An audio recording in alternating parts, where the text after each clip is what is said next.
Hey everyone, today we're doing a bit of a different video. I've collaborated with Pimax and I'm going to be trying out their Crystal Light VR headset.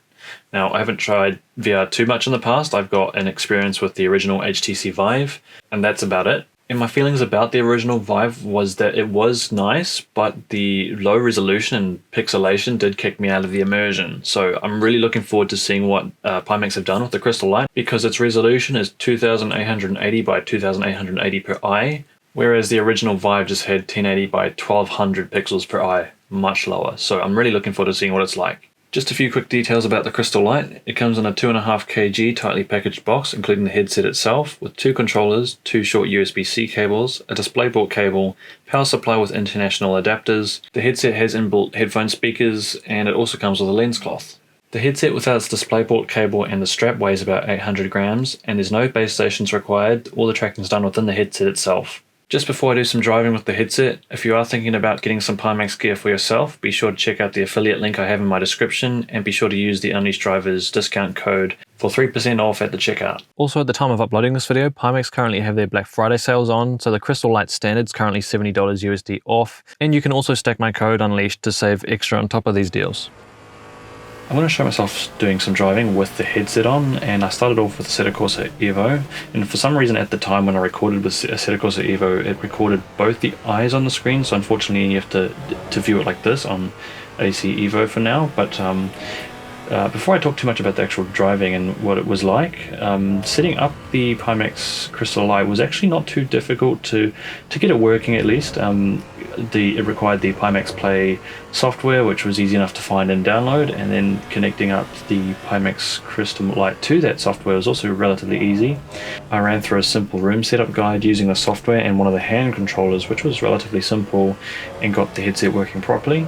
And after that I downloaded Steam VR and I was good to go. The first one I tried out was Assetto Corsa Evo, as I'm showing on screen here, and I did also adjust the IPD setting on the headset to make sure I found a bit of a sweet spot before I got going, and then I drove some laps on my own on Assetto Corsa Evo to see how it would be, and even with the default settings it wasn't running too badly. I did decide to bring the graphics settings down to low to make it run a bit better, and that was about the best I got. I was driving on my own at first. These clips I'm showing were mostly on my own, and it was actually running quite smoothly. I am on a 4070 graphics card, by the way, and a 1440F i5 CPU, so not the worst computer. It's pretty decent, but also not the top end, and it was running alright. But remember, I was on my own, no other cars, so there's no CPU load at all. And when I did start driving with other opponents like AI and even a multiplayer, I was pleasantly surprised to find that there wasn't much performance loss, and it was actually quite good. At first, when I was testing with the Crystal Light initially, I did have some strange tracking issues where the headset wasn't properly tracking the head movement in time, but after communicating with the guys at Pimax, they've managed to sort that out and I haven't had the problem since, so that's really awesome. Good work to them, and it seems to be running quite well with other cars on track now. I felt like the field of view was appropriate. I could just take a quick glance to the right or the left and I could see all the cars around me. This definitely helped with my spatial awareness in Sim. Now in Le Mans Ultimate I had a very similar experience with the solo driving. When I was on my own, there was no problems at all. It ran very smoothly, no stuttering, no nothing. It was very nice. The clarity was also very good.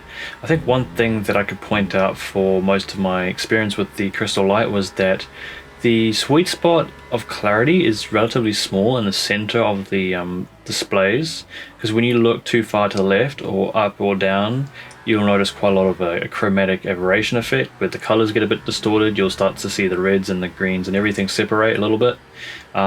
So the sweet spot of clarity is quite small in the center, but the more I actually drove with it, that became less of an issue to me, because I do look in that sort of area of the sweet spot. One thing that actually helped me quite a bit in Le Mans Ultimate was adjusting the world scale. I brought that number down from 1 to about 0.8, and it just slightly adjusted how things appeared around me. It made everything just appear slightly bigger, which honestly felt a lot more natural than the default settings. And when I looked towards the screen on the wheel and the mirror above me, everything just was a lot more clear, I felt like anyway. Compared to the default setting. That's something I didn't find in Assetto Corsa Evo. I couldn't find the world scale settings anywhere, but adjusting that in Le Mans Ultimate, actually, as you can see on screen there, I'm looking around, I just felt a lot more natural in the space, and it made me feel a lot more immersed than the default settings, so that's just something I thought was quite good. Now in Le Mans Ultimate, I couldn't actually figure out how to adjust the number of AI that you run in the session. It was always just a maximum or nothing, so I'm not sure if that's something I'm missing or that's just not a feature in Le Mans Ultimate. You have to either run all cars or just nothing, but I gave it a go anyway with all the cars on the track, which was quite a significant number. I think it was something like over 20. And even with all these AI cars on track, all that CPU load, the performance seemed to stay fine, just like it did in AC Evo, which I was really happy to find. Another comment that I might make, it's not really about the Crystal Light, but the VR experience in general, is that in Le Mans Ultimate, I've just found myself a bit less immersed than I did in AC Evo. I do think that's more of like a graphical quality thing. AC Evo does have some nice visuals. So then I just hopped into a multiplayer session. It was just a practice session, and that's the footage that I'm actually showing on screen right now.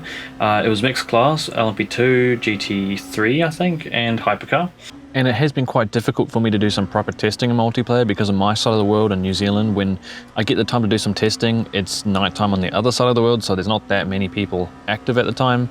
But in the session, I think there was about 15 people, which was enough to do some testing. And with all those people on track, it was actually all right. I didn't have any performance drops. I would have liked to have done a race, but that's something I didn't quite get around to doing. The clarity is actually very nice. The pixel density is very clear. I could see quite well into the distance. It does get a little unclear in the very far distance, but that's to be expected.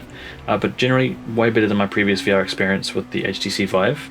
And the general comfort of the headset's not too bad either. On my forehead, it was a little discomforting after a while, but I think that's more of a me thing. Even with the HTC Vive, I think it's the interaction of the material with my forehead.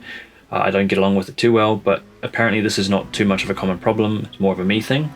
The weight on my face wasn't too bad, and I think that mostly concludes my impressions with the Pimax Crystal Light. The experience is mostly quite nice and very immersive, especially compared to my previous experience with HTC Vive.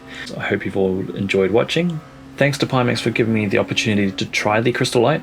Remember to check the links in the description for more information. If you're planning to pick up any Pimax gear, then be sure to use my discount code for a small discount. And thank you all for watching, and see you again soon.